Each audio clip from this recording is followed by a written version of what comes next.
Okay, hi everyone. It's Dr. Leah Saunders, naturopathic doctor here. Thanks so much to so many of you for coming out on a Wednesday night and joining me online here. I just want to make sure that everybody can see my screen and you can hear me okay. So if somebody could just type in the chat box on the GoToWebinar dashboard there, or just say you can put your hand up to say if you can or cannot hear me. Just let me know. Hands up means yes. I think you can hear me.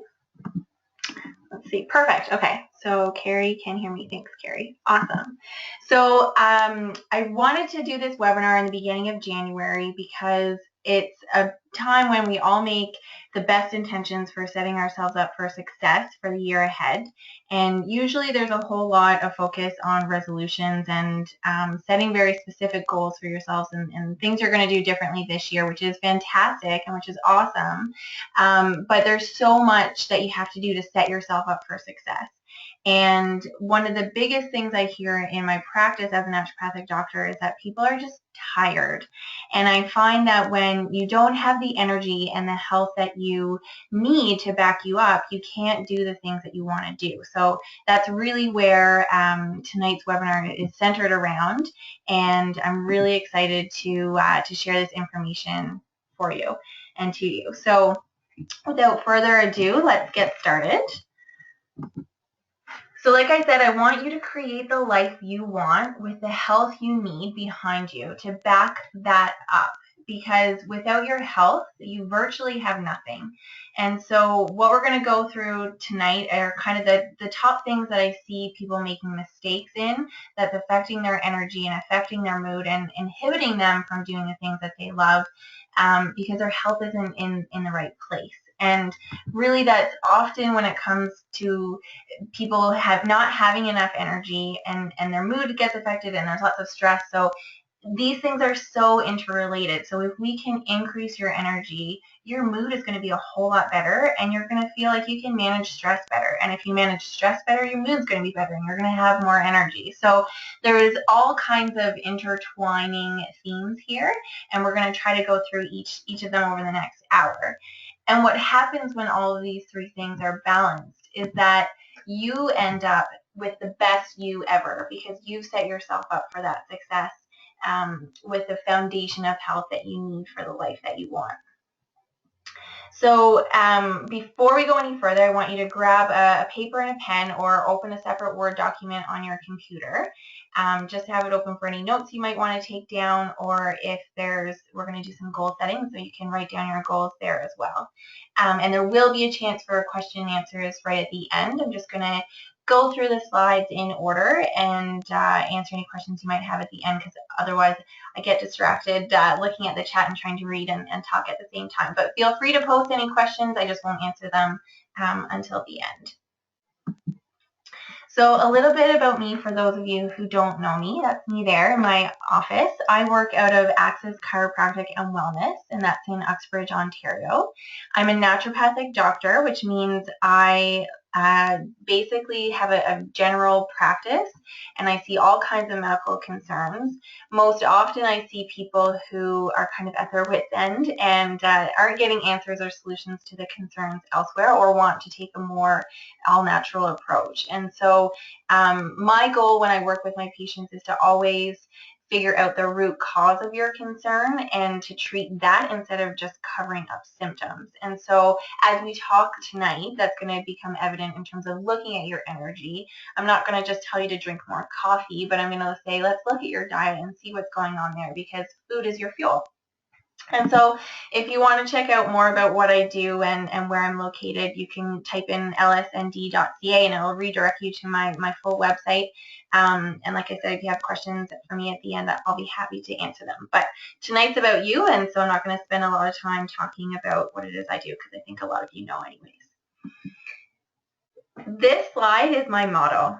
So doing what you love and loving what you do is the most important thing that you can live your life by, in my opinion. So when you have your health behind you, like I said, you can do more of what you love. And typically when we set goals, it's they're surrounded and somehow centered around doing more of what you love or wanting to do more of what you love. So if losing weight is your goal, it's probably because there's activities or events or clothes that you want to wear that you haven't been able to, but you want to. So it's hard to think, mostly when we think about this statement, it's related to what we do as a job or a career, but really do more of what you love and love what you do, and set goals around that. So maybe doing what you love is spending time with your kids, but you really want to have a better balanced mood and more energy to spend that time with them, because right now when you think about spending time with them, you just feel cranky and irritated because of how much you have to take care of them and how much you're already doing for yourself. So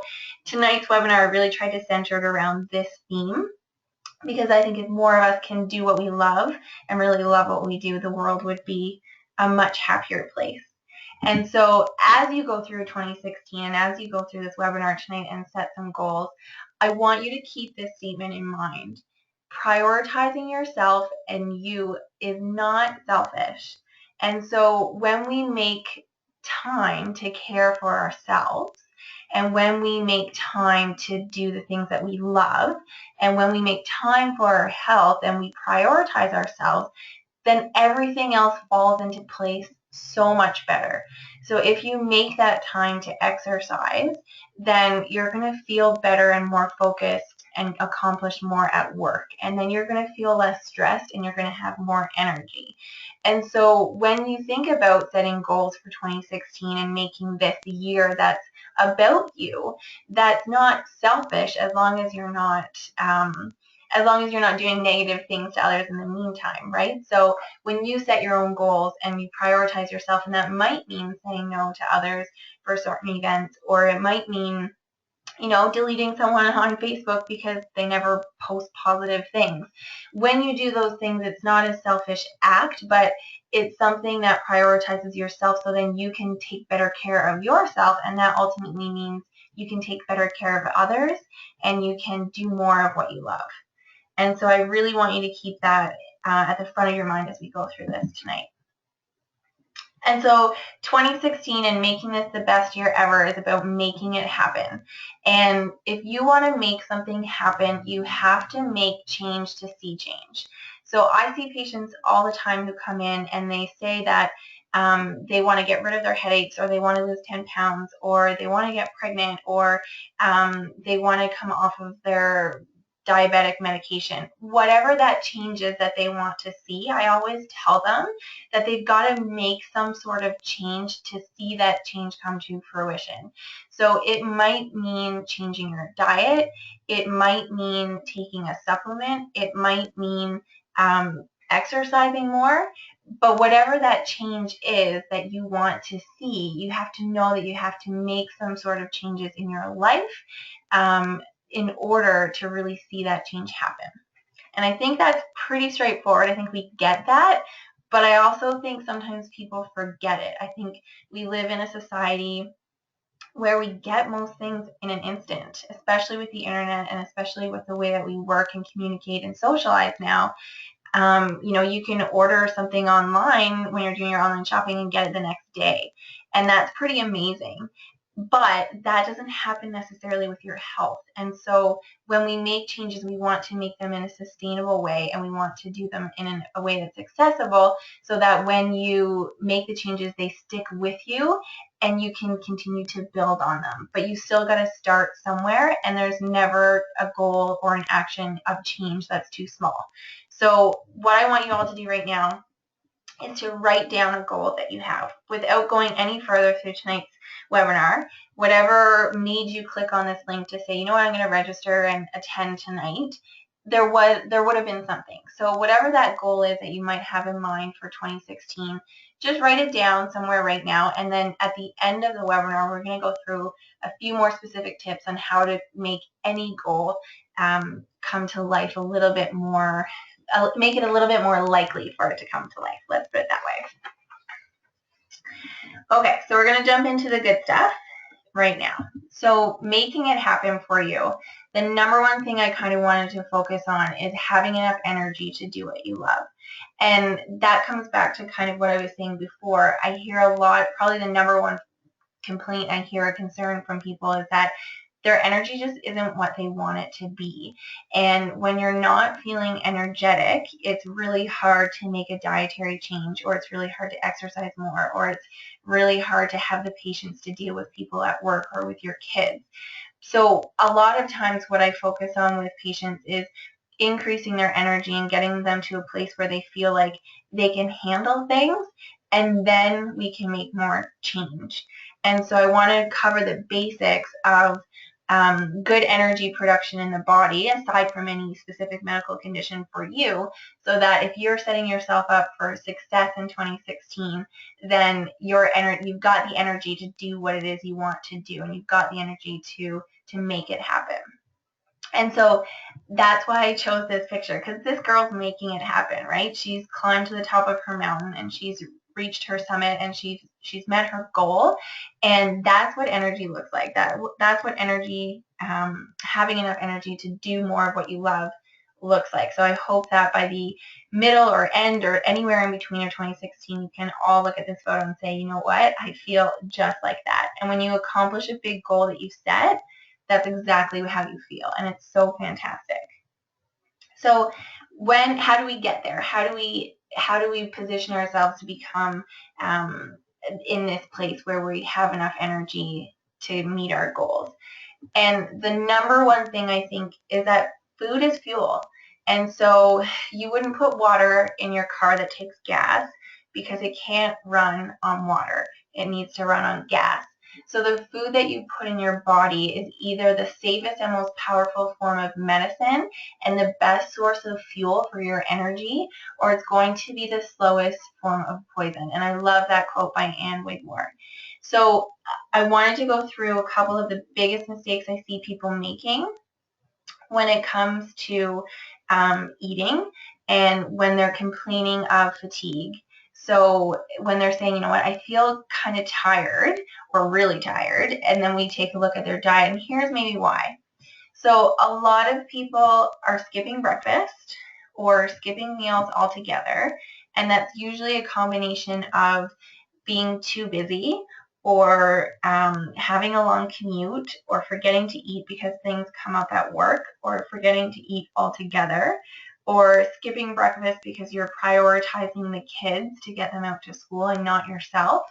And I get it. Life is busy and it moves at a fast pace, but I'm going to show you a little bit why skipping meals in general is not going to set you up for that success that you want. I also see and know, and you probably know this too, and you've probably heard me say it before, but overeating on carbohydrates can really suck the energy out of you. And it's harder for us to get enough healthy protein and healthy fat based on how our food system is set up. It's so much easier to reach for sugary treats or quick satisfying carbohydrates, but it's more challenging to eat enough protein. So I'm going to show you how to calculate how much you need for your body type. And the other thing I see a lot of is that people are dehydrated and they're not drinking enough water. So if you want to see how dehydrated you are, you just basically look at the back of your palm, at the back of your hand, and you pinch the skin. And you lift it up to make a little tent, and then you let it go really quickly. And if the skin falls flat really fast, then you've got good hydration. If you can literally watch your skin fall down and then flatten out, like if it takes, this is like a second or two, but you can literally watch it happen versus it just going back to normal right away, that's a pretty good sign that you're dehydrated.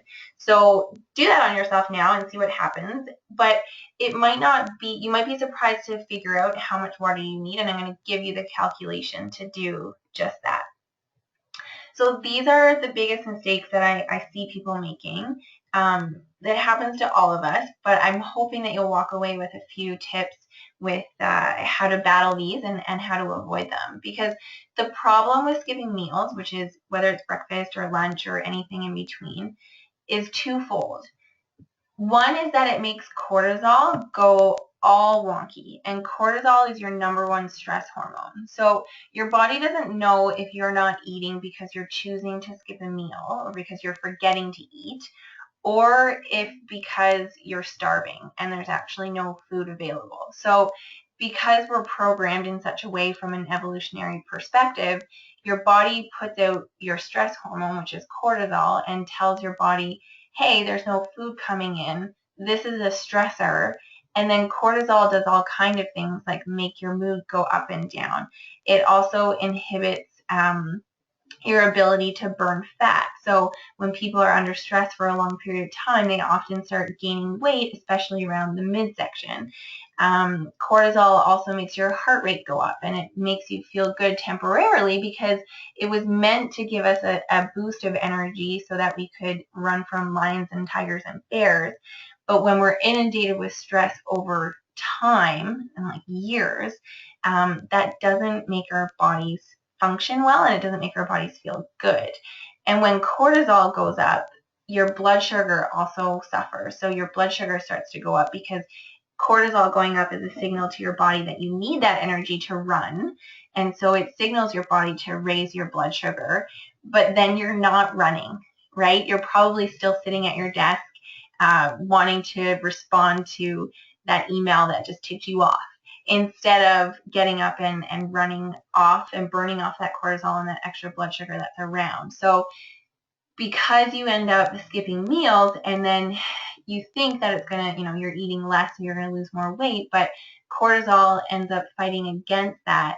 And then you're left with imbalanced blood sugar, which of course is going to cause your mood to go up and down because you get hangry, just like those Snickers commercials. And so the other thing that happens when we're either stressed for too long or too much and we're not eating enough is that afternoon crash. And I know that you want to avoid it because I hear people time and time again, every day, 2 to 3 p.m., in their afternoon, they just lose all of their energy. And I see that a lot for two reasons. One is because of the stress bit. So if cortisol is going up and down all over the place and you're skipping meals, then it becomes really hard for your body to keep that energy consistent over time because you have that surge and then you crash. It's also common after overeating on carbohydrates, especially if you've only had carbohydrates in the morning for breakfast and for lunch. And so I'm going to take you through what that looks like and how you can kind of change what you might be eating in the morning in order to set up your metabolism for the rest of the day. So my number one tip for eating for energy to make your goals happen is to meal plan for the week. And that doesn't mean you have to sit down with a schedule and plan out every single thing that you're going to eat. I don't do that. I don't expect you to do that. But if you can have a rough idea and say like, okay, on Monday, I'm going to make this. And on Tuesday, I'm going to have this. And then you make extras when you're planning your evening meals, then you have enough left over for the next day's lunch. And so you stick to your plan, right? And that's obviously the number 2 point is you can plan all you want, but if you don't actually stick to it and execute it, then your plan isn't really going to work for you. And this is part of that make change to see change, right? So you can plan all you want, but until you actually stick to it and execute it, that's when you're really going to see it come to fruition. And if you only buy good food, then you're only going to eat good food. So I know this seems like really common sense stuff, but it probably resonates with a lot of you because you can think of, and I know I can think of, quite a few things in my cupboard, especially after Christmas, that aren't really serving me well. And so either you make the choice to kind of go through and finish it up and then start at square one and get back on track. And from then on out, only buying good food, or maybe you actually want to do a kitchen detox and toss that food so that you feel like what you've got is actually serving you and fueling you for that energy that you need. And so when you meal plan for the week, you've got a layout of what you're going to eat, and then you stick to it.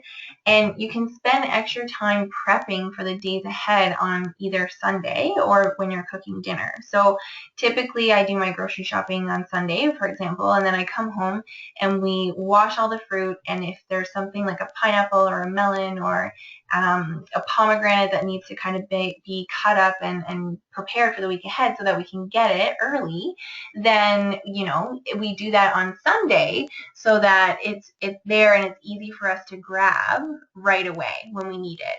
And then when you're cooking dinner, if you haven't had a chance to do a couple of those hours on Sunday, then you can, just spend a little bit of extra time prepping. So when you're cutting up veggies for a stir fry, cut up some extra for your lunch the next day. And I know that that's, again, really basic information, but these are the really simple things that good health and your foundation of health is built on. And so I really encourage you to execute these 3 things if it works for you.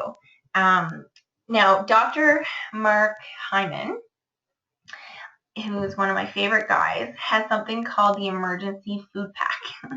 And if you type that into Google, this video on his website will pop up. And I encourage you to just Google it now and then put it in and watch the video later. But he talks about prepping your car and your purse and your locker or your staff room or whatever with food and snacks that are your emergency food pack for when you're stuck. And so maybe every Sunday isn't perfect and you didn't have enough time tonight or tomorrow night to make those extra veggies and chop them up and keep them in your fridge. But you've got your emergency food pack of things that are good for you but don't go bad, so that when you're stuck and in an emergency and you're hungry, you're not going to the convenience store to buy that bag of chips or that chocolate bar or to the cafeteria at your workplace that really doesn't have any good options. So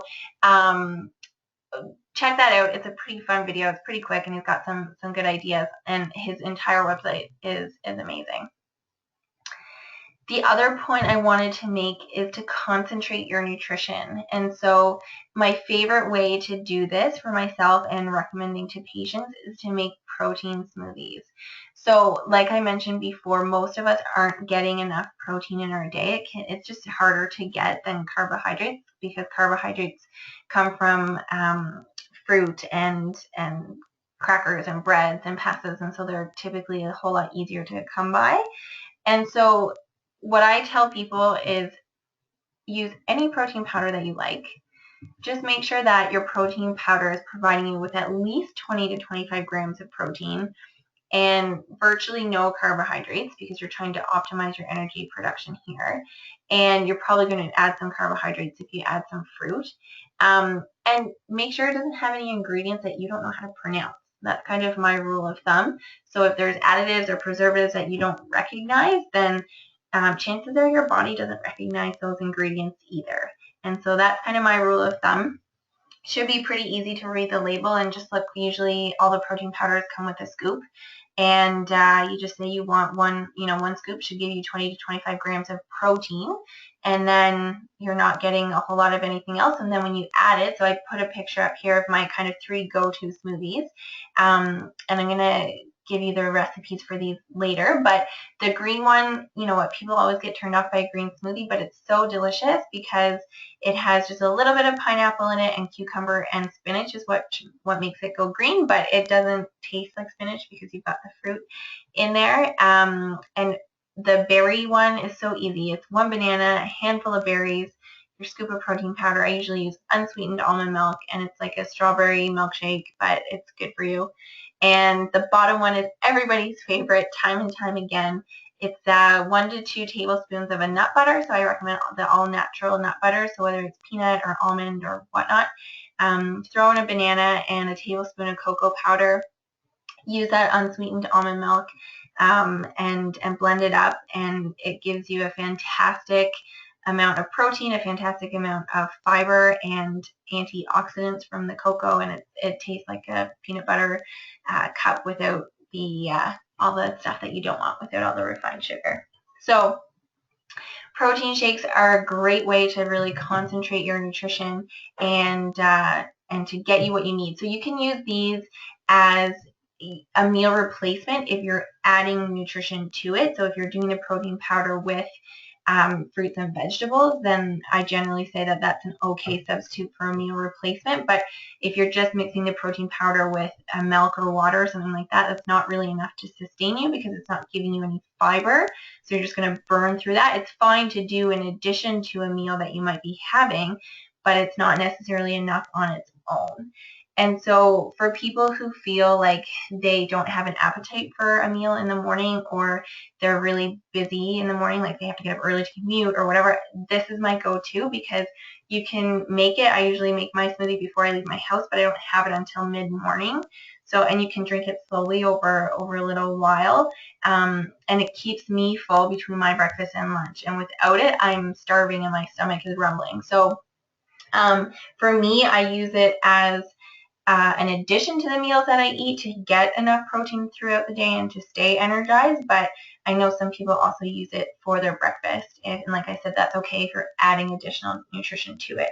And so smoothies in and of themselves, because you are blending them up, they have such a concentrated amount of nutrition in there, because you probably otherwise wouldn't sit down and eat a whole banana and a cup of berries and drink some almond milk and get that protein in. And so it's just such an easy way to do it. I recommend it for almost everybody. The next thing I wanted to touch on when it comes to eating for energy and building that food as fuel is to use MyFitnessPal. And so MyFitnessPal is a free website or app that you can use, and you can create a profile on there. You put in your current weight, and it does ask you if you want to lose, gain, or stay the same. And then you can put in if you're trying to lose weight. I generally say no more than 1 to 2 pounds per week, because anything more than that usually is not sustainable. But a lot of times I don't recommend MyFitnessPal per se for weight loss. I actually just want you to use it so that you're figuring out what you're eating and if you're getting enough protein, if you're getting enough or too many carbohydrates, and more from like a basic dietary perspective, but it's certainly geared towards weight loss. But whether I'm using it for weight loss with patients or as a general dietary strategy and tracker, my number one rule is to never count calories. You can't turn this off in MyFitnessPal. It's going to report it for you no matter what. But the thing I love about it is that when you're counting calories, you see them, but you don't need to track them, because I always say you can drink 100, or you can have 100 calories from broccoli or 100 calories from cookies, and your body is going to use the other nutrients that come from cookies or broccolis in very different ways, right? So broccoli is going to have lots of phytonutrients and antioxidants and fiber and really good stuff that helps your body function at its best, whereas cookies probably won't. So calories are not the important thing here. It's what are you getting in terms of protein, carbohydrates, and fat. And I'm going to show you how to use MyFitnessPal for that. And so my second tip when it comes to eating for energy is tracking what you eat, even if it's just for 1 week. And so I find that this helps, one, get people back on track, and two, it's an objective measurement. So when you put into MyFitnessPal what you've had to eat, then it spits back out at you how many grams of protein that is, how many grams of carbohydrates, how many grams of fat, and whatnot. You can put in sugar or sodium or whatever you want to track. So it's an objective measurement, meaning it's not just me or somebody else sitting here and telling you, eat more of this and less of that, but it really shows you what you're getting. And so then you can see for yourself where you're at in terms of the dietary strategy and the changes that you're trying to make. And then once you make those changes, you track those, and you should see a change in the numbers. And I find it really, really helpful. Yes, it's tedious. It takes a little bit of work. I get it.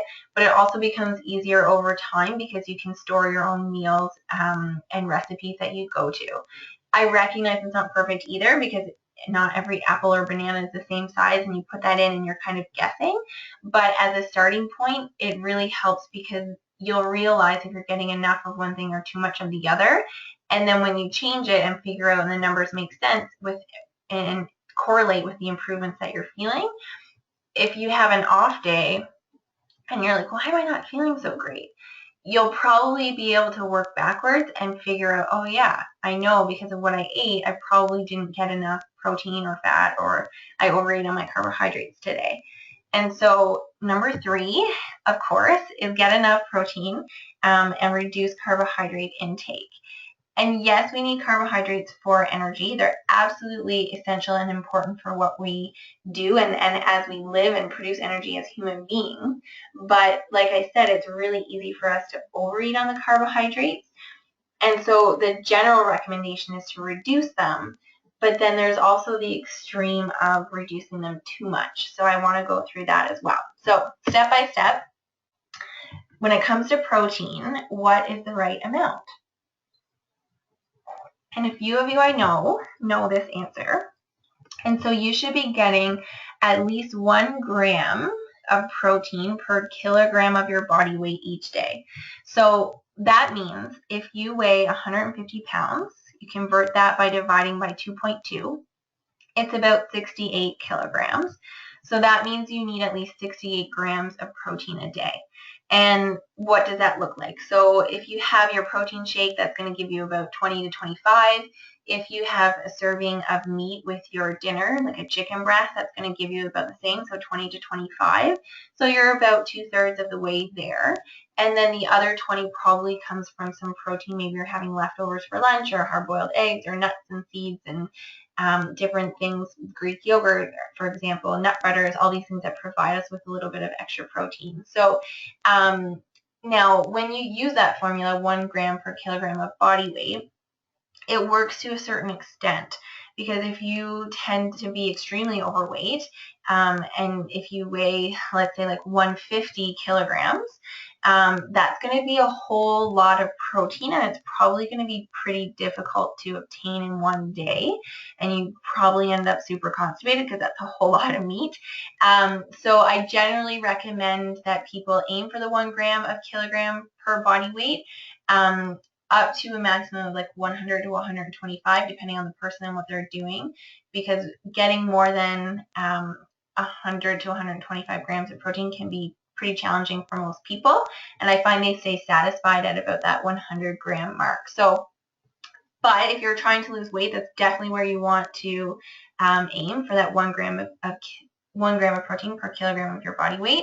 And that's also where you need to have it to be in what we call positive nitrogen balance, which means day to day we're breaking down our tissues, right? We're breaking down our muscles, and our brain cells are turning over, and we're making new cells and new bones and all those things every day.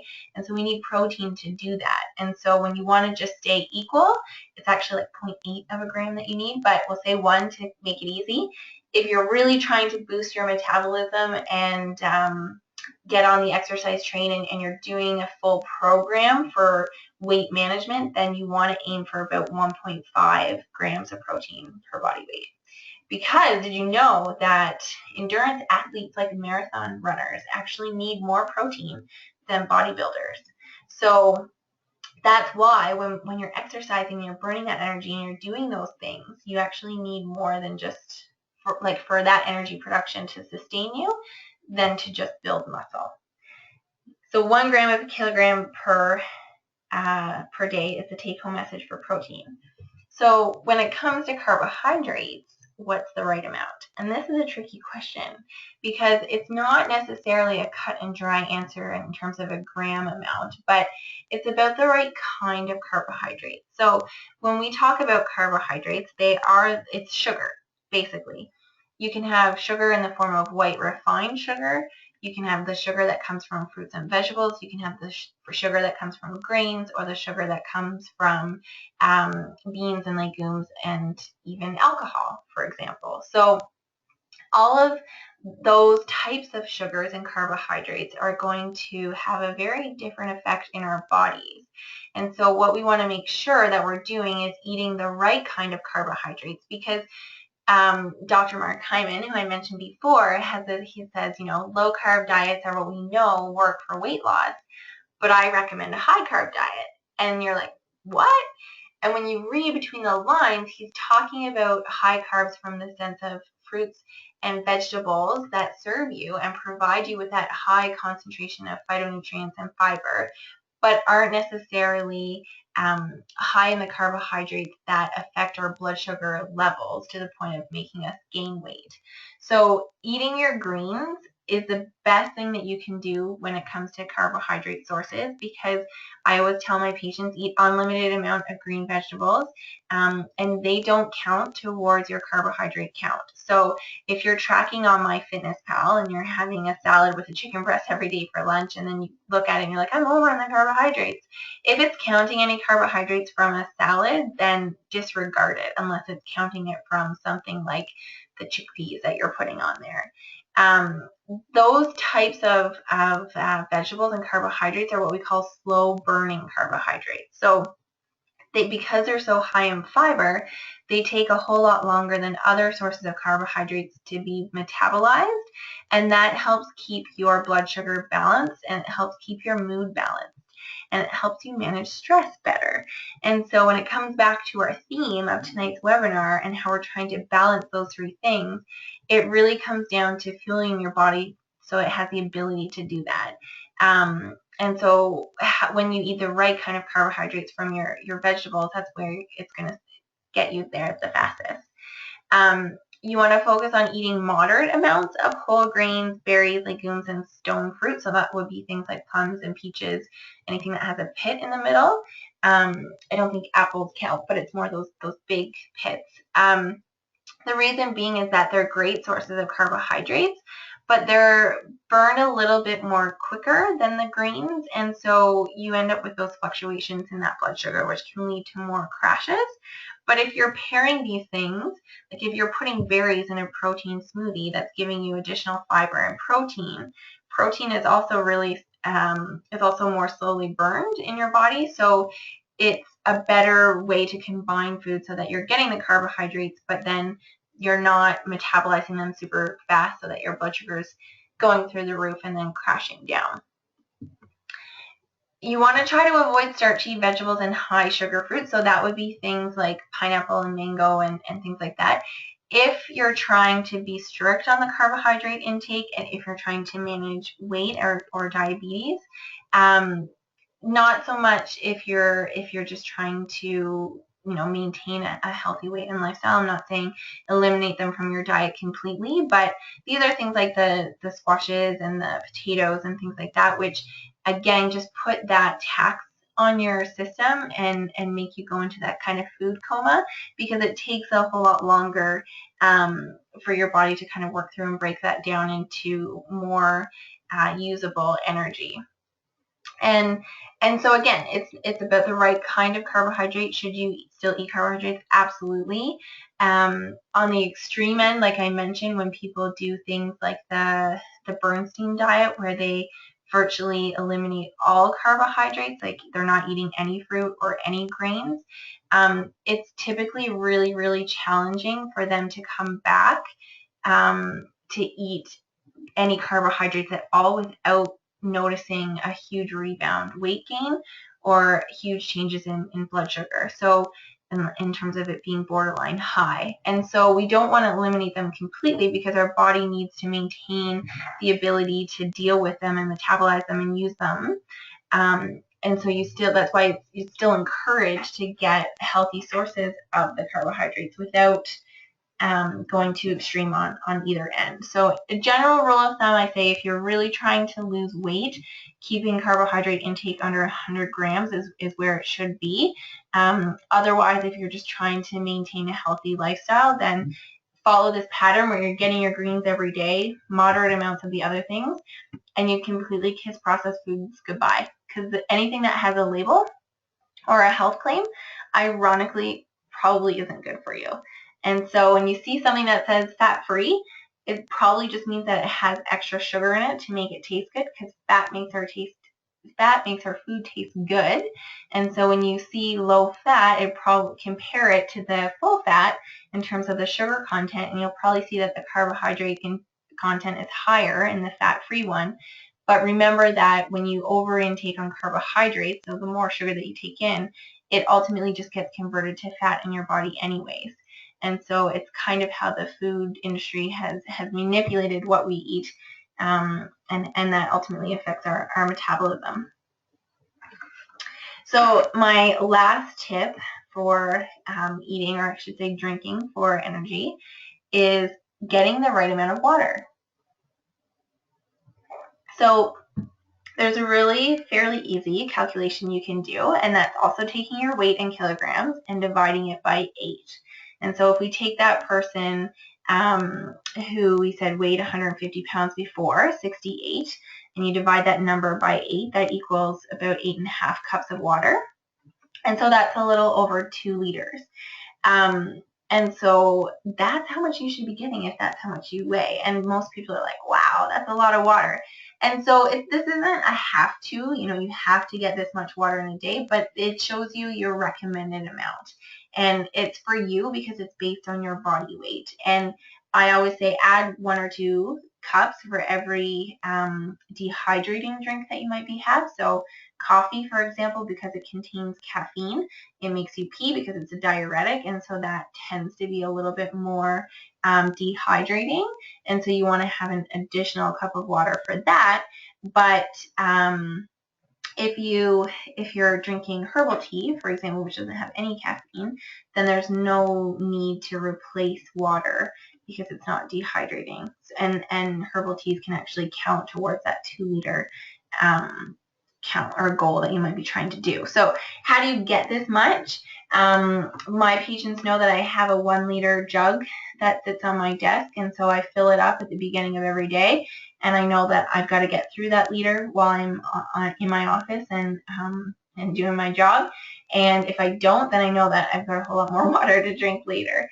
And so that's kind of my 1 liter for while I'm at work, and then I know I usually have 2 to 4 cups here or there while I'm at home. So that I find is helpful for people. You can also have a reusable water bottle, and if it's 500 milliliters, so half a liter, and you're trying to get 2 liters, that means you'd have to drink 4 of them. So I encourage people to put 4 elastic bands around their water bottle. And then when you've had one of them and you filled it up, you move that elastic band either to the top or the bottom, depending on where you place it. And then you refill it. When you finish that, you move it down. And then it's a visual reminder and a visual cue for you to be getting enough water. And it also helps you remember how many times you filled your water bottle up in a day.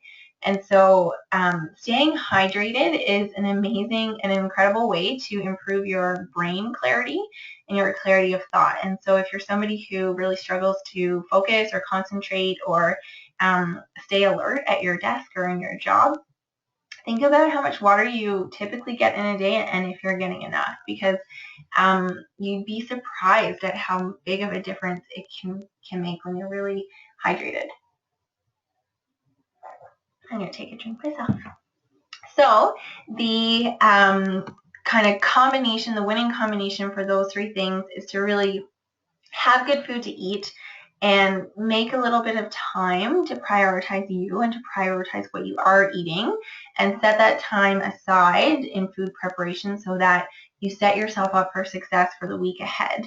And when you concentrate your nutrition, you help balance your blood sugar throughout the entire day. So I typically recommend doing your protein shake earlier, so whether it's for breakfast or a mid-morning snack. And then your cortisol stays better balanced and your mood stays better balanced because your blood sugar is better balanced. And use something like MyFitnessPal, and there's plenty of other apps and websites out there to help track what you're eating and what you're drinking and how you're exercising, to figure out if it's what you need for your body based on those rough estimates I gave you.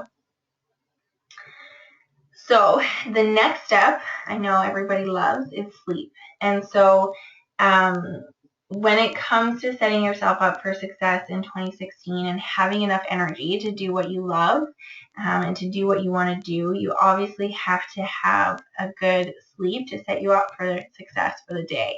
And so I will admit I'm very lucky. I've never really struggled with sleep problems. But I know that you're not all in the same situation. And so when you're thinking about how to optimize your sleep, think about how much you're really getting. So do you go to bed at 10 but then lay awake for 2 hours, and then your kids are up in the middle of the night or earlier, your husband's getting up to commute earlier or anything like that?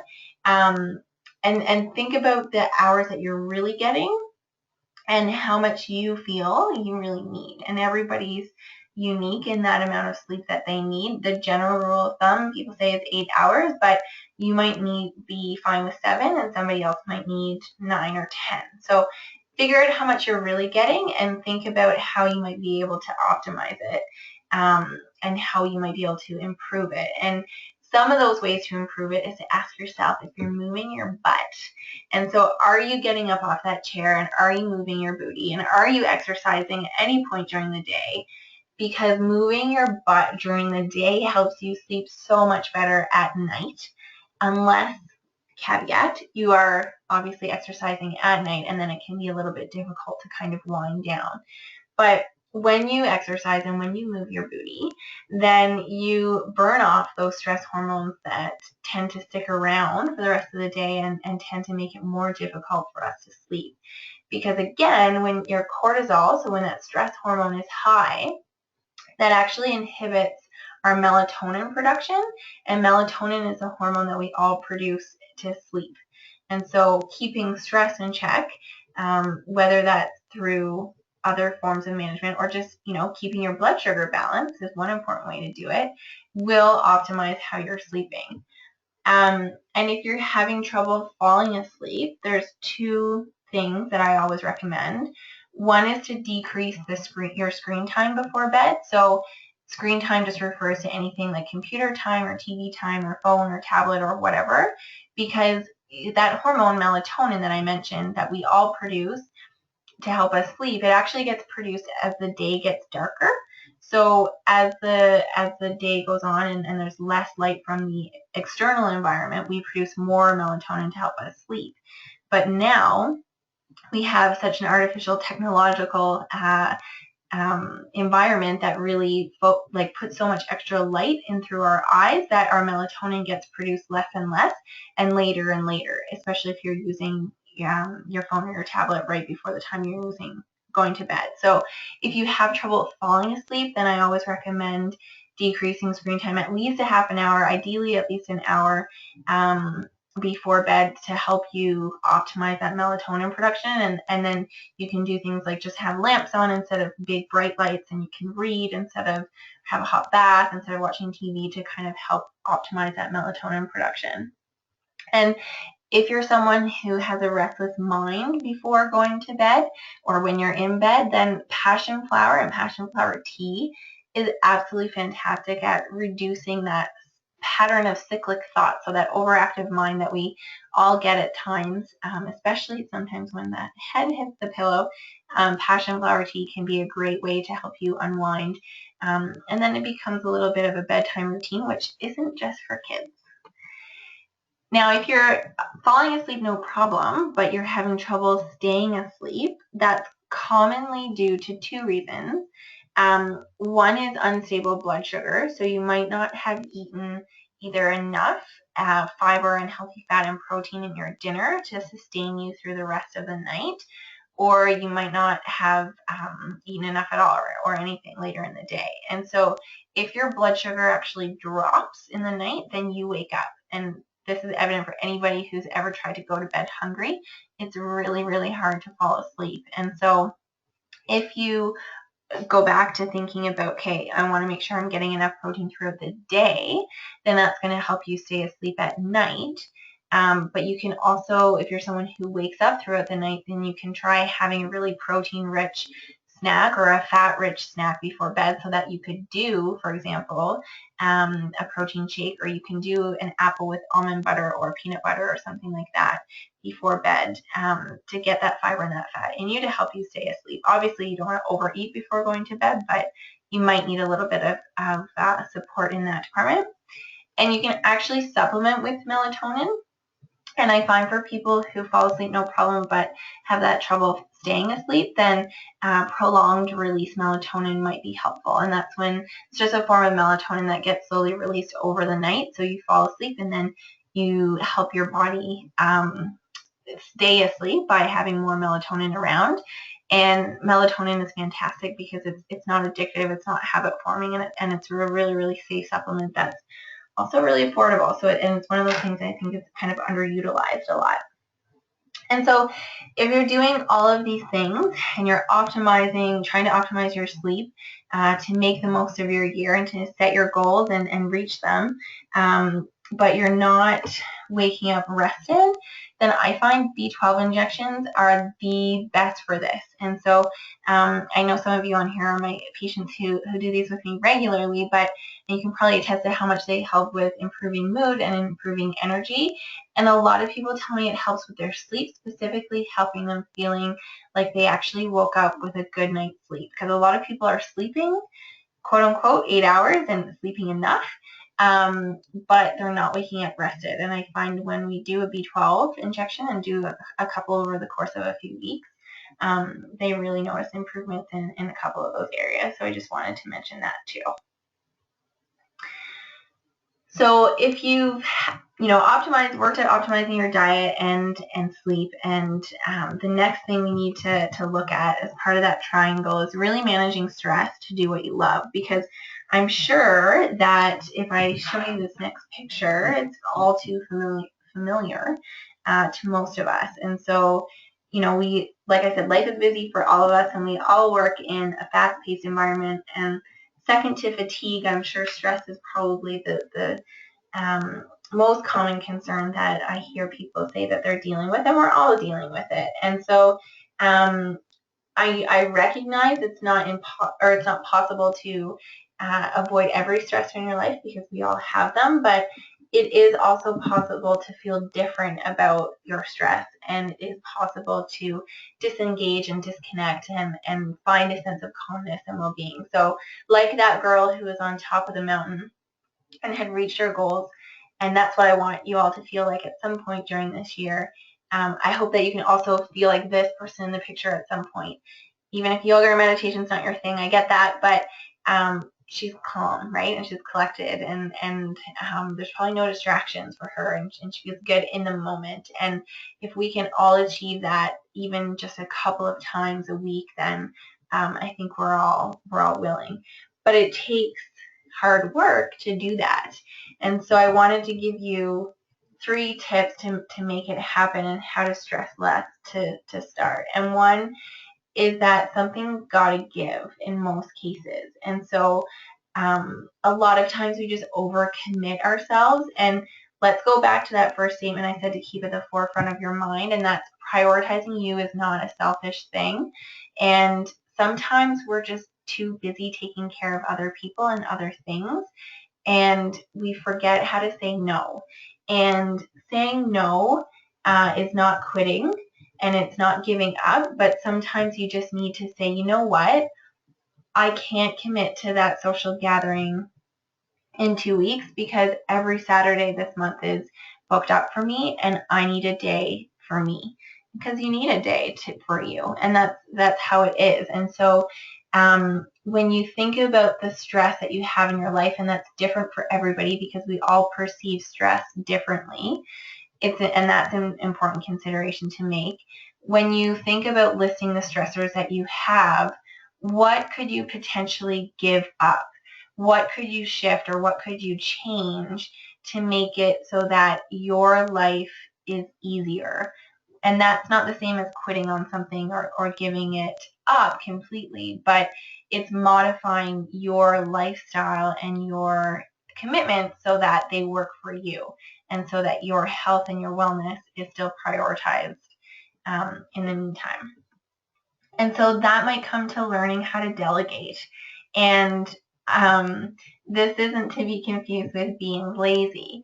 And the reason I put this up here is because I hear a lot of moms especially say, I'm just so overwhelmed with taking my kids from soccer practice to piano lessons to Girl Guides, et cetera, et cetera, et cetera. And then I come home and I have to do the cooking, and then I do the cleaning. And I ask my husband to do it, but he doesn't know how to do it as well as I do. Or, he's busy working, and that's the reality. So learning to delegate in ways that you can isn't being lazy, but it's being smart with how you're working. So I decided to get a cleaning lady.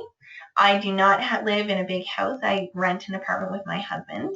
But we said, you know what?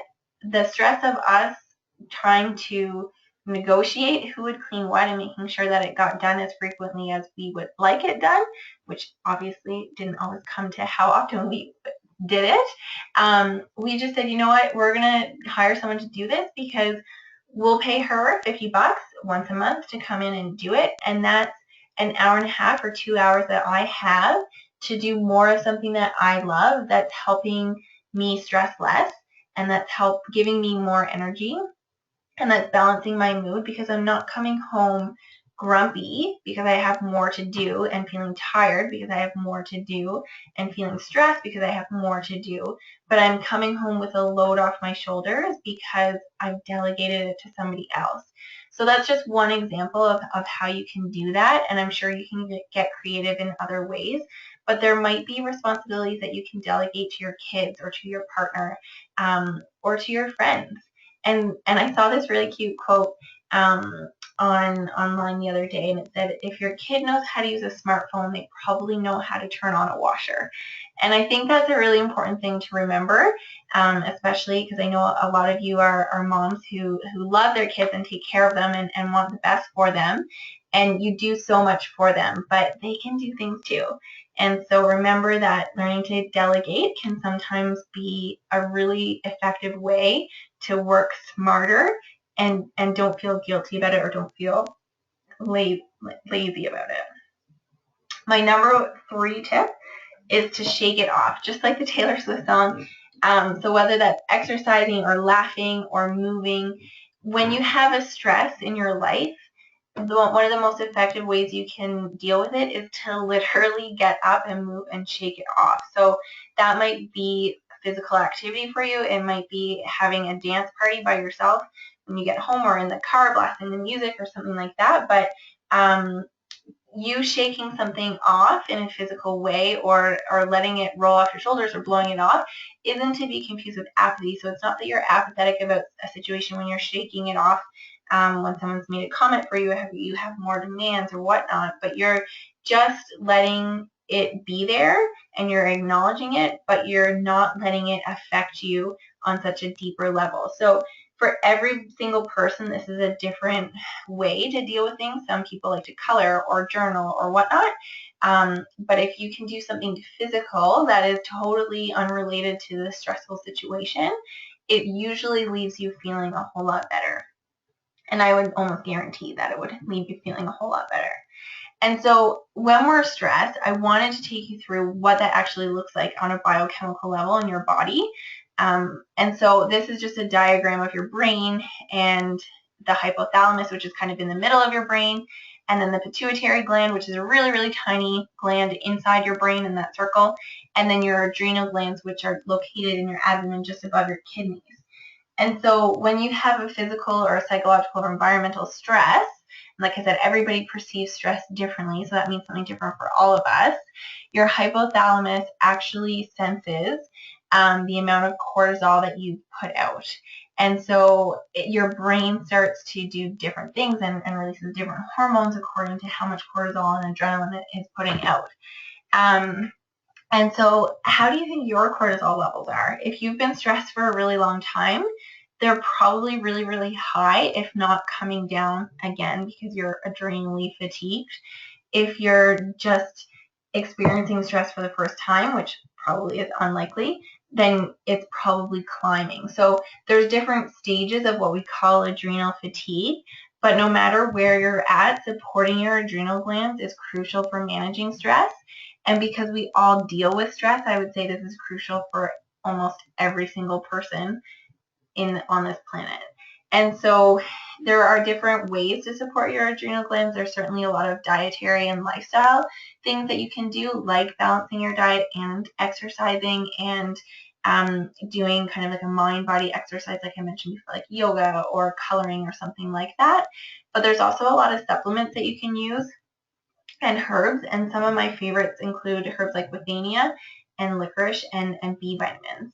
And so when you take an adrenal complex that contains herbs. Those herbs are what we call adaptogens, and they've been traditionally used to help the body better balance and deal with stress and respond to stress. And B vitamins are usually included there or taken on their own because your adrenal glands, in the process of making cortisol and in the process of putting out your stress hormones, uses up a whole lot of those B vitamins. And when you're low on Bs, you tend to get pretty moody or irritable or fatigued, or PMS is a big one for women. And so when women and men take a adrenal complex or adrenal support, often they report back feeling like their energy is super improved, and their mood is more balanced, and they feel like they yes, still have the same stressors, of course, but they can deal with them better. And I think that's the key. And so when we think about stress and how to deal with it and how to better manage it, the biggest question is, what do you have control over? And you can change the stressors that you have control over and those that you can't change. So maybe you find your job extremely stressful, but you're not in a position to change it right now. But that doesn't mean you can't change the way that your body deals with stress, because we can always support it from a mental, emotional, and from a biochemical perspective. So when you think about the stressors that you have, it's all about that locus of control. And when you focus on changing, so making change to see change in what you have control over, then that's the key. And what you don't have control over, you ask yourself, is there any aspect of this situation I can modify? Can I say no to it? Can I delegate? Or can I shake it off? Or if that's not working, how can I better support my body during that? And so ultimately, like that picture before, we want self-control and stress left to bring up feelings of calmness and determination and confidence and willpower and balance, because that's how all those virtues are how you will make 2016 the best year for you. And that ultimately comes from managing your stress, because stress gets to us all. I'm not immune from it either. But it's all about keeping those things that help you manage your stress going. So for me, it's committing to exercise at specific times during the week that I schedule in. And I know that if I don't do those sessions, I don't feel well and I don't manage stress well. And so that's going to be something different for everybody, but making it happen to stress less so that you feel this sense of calmness usually comes into asking yourself some really tough questions and making some changes, and then supporting your body and through that process until there's more that you can change.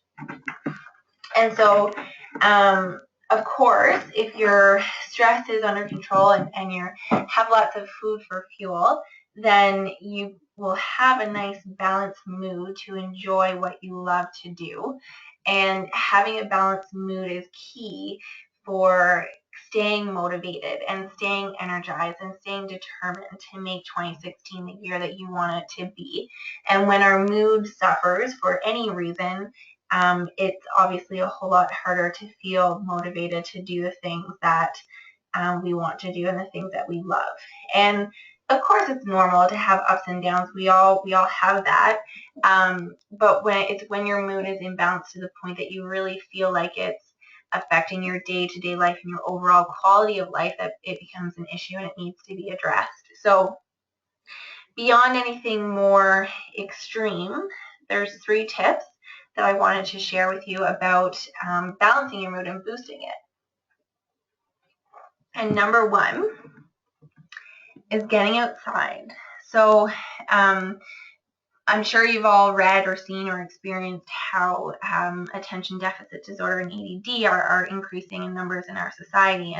And some experts have termed this to be nature deficit disorder, because we as a society and as a population are spending less and less time outside and more time inside, sitting at our desk. And sitting is really becoming the new smoking in terms of how it's affecting our health in a negative way.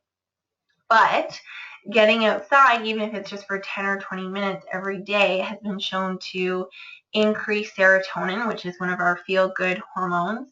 It's been shown to boost our mood. It's been shown to boost immunity, so it actually helps your immune system function better. And it's also been shown to help reduce stress. And so getting outside, whether it's saying, you know what, I'm going to park further away from the entrance of the store when I go to the parking lot, and getting that few extra minutes of fresh air or a few extra steps, or it's actually committing to going for a walk around the block, or even better if you can kind of get out into nature, because that's just a totally different experience for you. So getting outside can do wonders. It's very simple, but it's great. And of course, in Canada, we're all vitamin D deficient. So get your sun in the summertime and take some vitamin D in the winter. I'd also tell you all to say no to the phone sometimes. So stress goes up when we're connected to our phones all the time, because we're constantly checking our emails and we're constantly getting notifications and we're checking Facebook, and we feel inadequate because other people have new things that they're posting, or traveling, or taking vacations, or doing things that we wish we were doing. And yes, of course, all these things social media can be positive influence on us, and it keeps us connected in a way that we've never been before. But at the same time, research is showing that, the more time people are spending on their phone, the more negatively it's affecting their relationships and their mood. And so there might be times when you want to say, you know what, I'm committing to after 8 p.m., after 9 p.m., I'm saying no to my phone and I'm disconnecting. So if someone really needs to get a hold of you, they will. And saying no to your phone can be a hard thing to do, because a lot of us are addicted to checking our smartphones and staying connected. But it can also make you feel really great and really free when you're not connected to it and you're not wired to it. So I'd encourage you all to kind of have a tech detox or a tech vacation. And the third thing I wanted to mention is journaling, and not just writing down, this is how I feel today, or this is what happened, but focusing specifically on 3 things that you can be grateful for each and every day. And those things don't have to be winning the lottery or buying a new house or anything spectacular. They can be really simple things that made your day a little bit better. So maybe it was that there was no lineup in the drive-thru when you went to go get your herbal tea, or maybe it was your coffee, or there was no lineup at the grocery store, or maybe it was that you got a nice note from somebody, or your kid brought you home a cute picture that they made in school. It's really the simple things that often we take for granted, but when you express gratitude repeatedly, and when you specifically focus on tracking 3 things that you're grateful for each day, it actually starts to rewire your brain to keep yourself in a positive mentality and a positive frame of mind. And when you do that, when you're in a more positive frame of mind, then you approach situations and you respond to stress very differently, because you're responding to both of those things from a more positive attitude and perspective, versus feeling kind of down in the dumps when you're about your day. So I encourage anybody with anxiety or depression, or just kind of a low mood, to specifically journal 3 things that they're grateful for each day. Towards the end of the day is usually the most effective. And studies have shown, believe it or not, that can be just as effective as anti-anxiety or antidepressant medication, which is pretty incredible when you think about it. So spend some time outside, disconnect from technology. Yes, I recognize that I'm communicating to you now over technology, but it's all in moderation, and so don't do this every night. And journal what you're happy for, and journal your successes and your failures, but make it a positive thing for you, and that certainly helps to reframe your mind. So I wanted to share my manifesto for a stress-free life with you. These are things that I strive for every day, but I don't always reach them. But the key is striving, right? And we're all a work in progress, and we're all on our own journey towards health, and that's different for everybody. But these are some of the fundamental things that you need to do to create that life that you need, and to create that health that you need, or create the life that you want with the health that you need. And if you want to download a copy of that or grab it, it's on my Instagram account, and I'll post it for you all.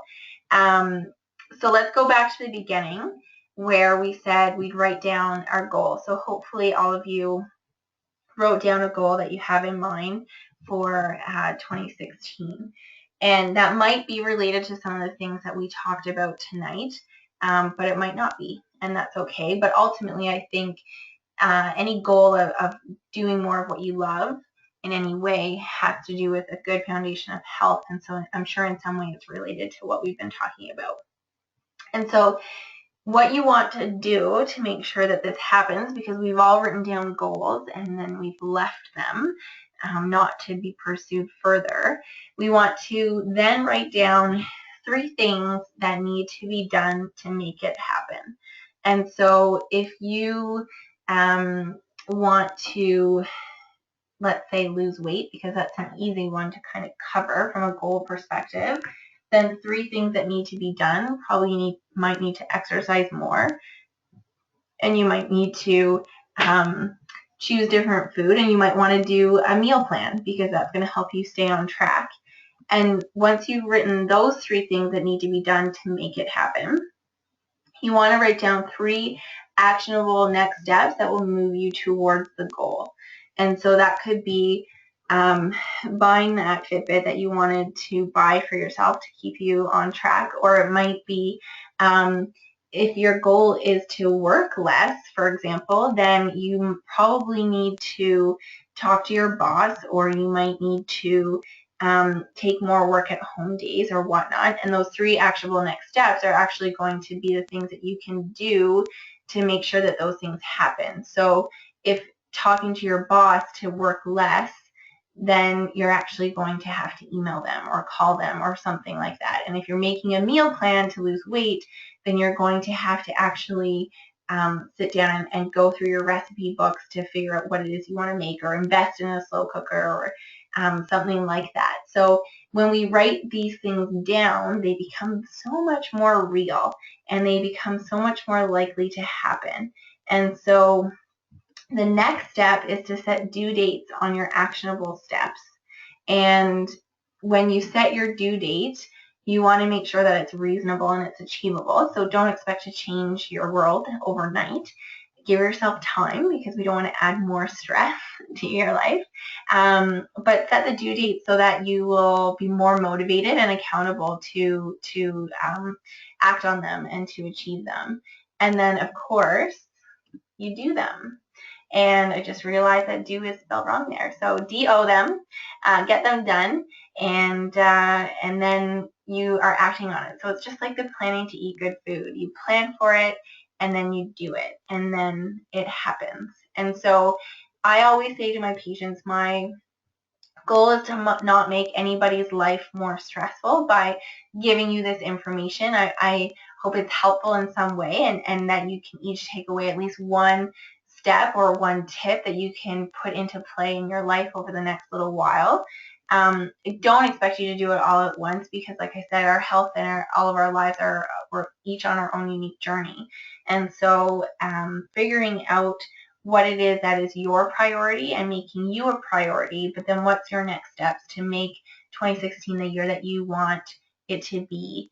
And whatever it is that you want to define 2016 by, then you need to set the goals down, and you need to figure out what you need to do to make that happen, and hold yourself accountable for it. And that's usually a whole lot more easier when you're working with somebody, whether that's a friend or a professional, to get it done. And so I hope that was helpful. I want to stay in touch with all of you, so I've given you my website here I'm on social media, so I'm on Pinterest, I'm on Facebook, I'm on Instagram. I'd be more than happy for you to join me on either of those platforms, so that when I post good things and do more webinars like this, that you can be a part of it.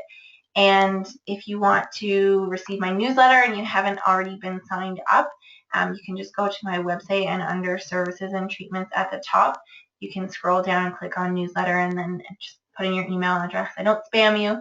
I just send you good information, like having this webinar, this free webinar. And so I wanted to invite, put the invitation out there. Like, if you feel like you're doing it all and it's not working, then let's figure it out together. And like I said, I know quite a few of you are already current patients, and you're already working really hard, and we're already trying to figure it out. But for those of you who might be new to the world of naturopathic medicine, there's a whole lot we can do together. And I invite you to book a complimentary visit, and you can do that online at on my website. So if you type in lsnd.ca, it'll redirect to uxbridgenaturopaths.ca, and then you can find all the information that hopefully you're looking for. And if you can't find all of the information that you're looking for, you have the chance to ask me right now, or contact me, or come in for a visit, so that we can go from there. So I wanted to say a huge thank you for attending tonight and joining me, whether you're attending live or you're listening to this after it's recorded and sent out. But I really appreciate it. It's really exciting to kind of try new things and reach people and meet, quote unquote, people in a new way. And so I do have a handout for you guys. If you look on your dashboard with the go-to webinar, you'll see towards the bottom there should be a little place that you can click that says handouts.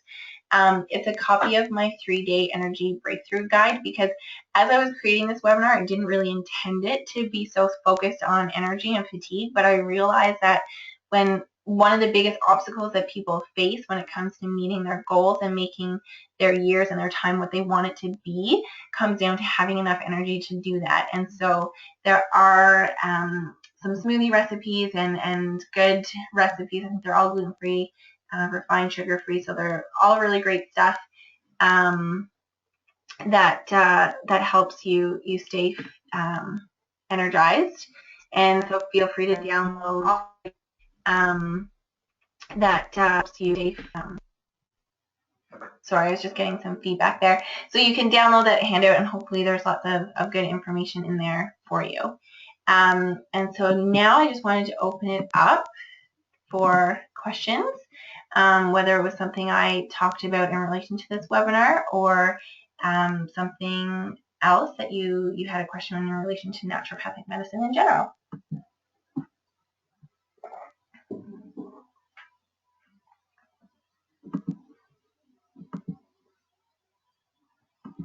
And so in your little, on the GoToWebinar dashboard, you should be able to just see the chat box there. And if anybody wants to type in a question, then feel free to do so.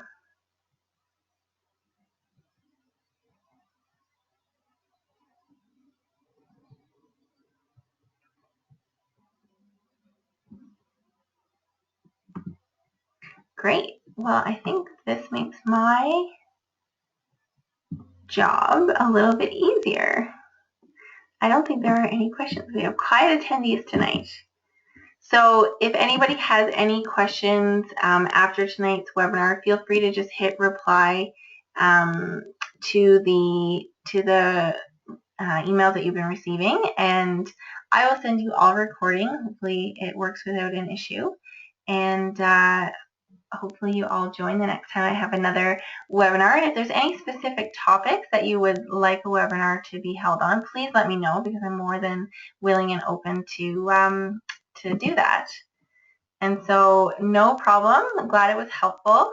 You're very welcome. And like I said, please let me know if there's any other topics that would be of interest, because I'd be more than happy to do some more webinars on some different topics. So, okay, one question. I knew if I stuck around long enough, I'd get some. Can you take vitamin B before bed? So B vitamins have traditionally actually been dosed in the evenings, but I would say that some people find vitamin B's to be very stimulating and energizing, I guess. So some people find that if they take it later in the day or at night before bed, that they find it's counterproductive to getting to sleep, but other people don't have an issue with it. So I would say that it's kind of a personal thing. If you take vitamin B before bed and you go to sleep fine and you feel great, not an issue at all. There's not going to be anything harmful that's going to come from it. But if you do take it and you find like you're more awake than you want to be, then maybe try switching it to the morning or earlier in the day. Yeah, that's where I would go with that.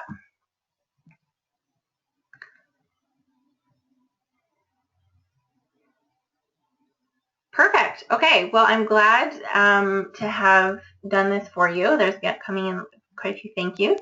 You're more than welcome. Thanks for joining me. And I will let you know when I have the next webinar. And again, thanks for joining. It was a lot of fun. Thanks for staying the extra few minutes too.